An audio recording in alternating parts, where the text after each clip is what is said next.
Hello, welcome back to Bookshelf Tour. Today it is the Star Trek edition of my bookshelf tour. I don't think I'm going to go through particularly each and every Star Trek because I probably wouldn't remember them. To start off with a little preliminary, I don't have any of them here, but I started off in probably my first exposure to Star Trek. I don't think I even watched the show. Maybe I watched a couple of the shows, but I mean, I'm back pre-cable, pre a lot of stuff. It was really far and few between where I would actually see an episode of Star Trek.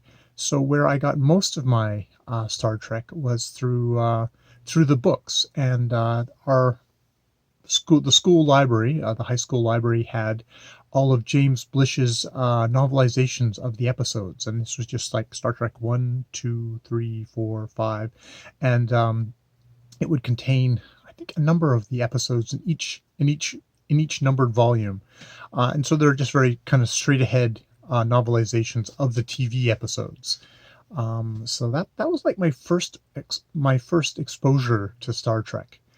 And then later, Jaja, my partner, had a whole ton of Star Trek, a lot of the Star Trek novelizations. I don't know if I did as much, but there was something I just kind of like pick up every once in a while, and I've definitely read through lots of them, um, you know, and this was varying things of how much you get things like with Uhura, actually getting to be kind of a major character and getting to hear about them, or something like Mind Shadow, where you have that woman there between Kirk and Bones, with that dreamy Vulcan there, staring off into the distance, getting much more of stuff with him, with with the kind of the thing with him. I actually have a tendency to actually like the novel version of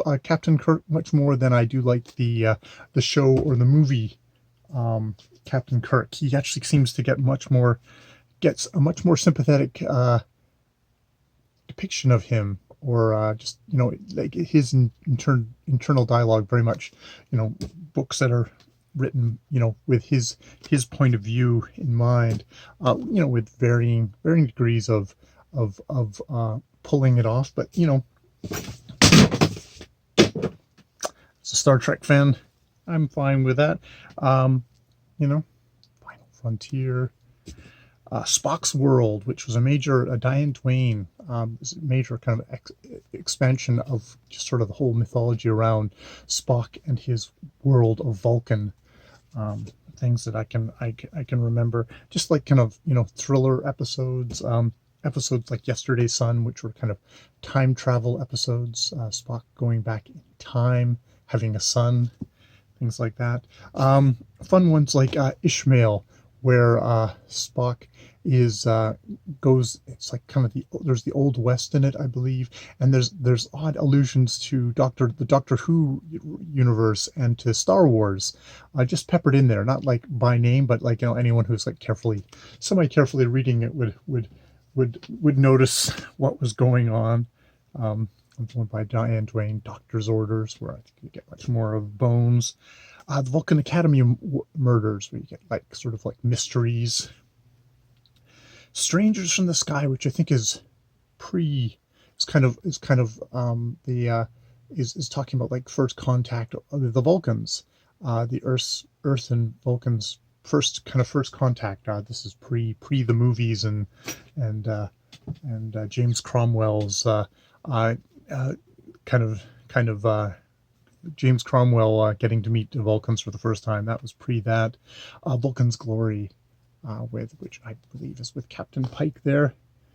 A special Star Trek novel from the woman who consistently voted by fans as her favorite writer from the original Star Trek television series, which is DC Fontaine. Yes, very much so. And this brings us the never before told story of the very young Mr. Spock and his first mission aboard the USS Enterprise, where you meet Captain Christopher Pike. Yes. And the singers. Some of these you hear, like this one I think is between movies, between I think Star Trek, the first Star Trek movie and the second, I believe. So you get that kind of very functional version of how tie-in movies work, but just real kind of interesting standalones. This Time for Yesterday, I think, is the second half of Yesterday's Son, and there's Son very much in almost Conan mode, galloping through the time portal, which I don't think actually happens.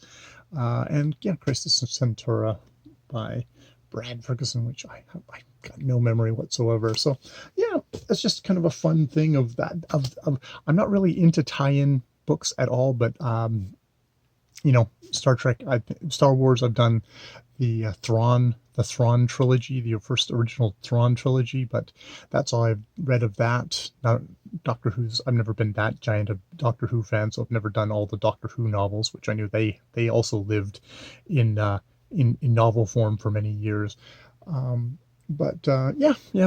Star Trek is definitely grandfathered in there as something that's a part of my teen years, and how pre-internet is how this stuff was kept alive, especially in that long space between the end of the TV series, because there was the comic.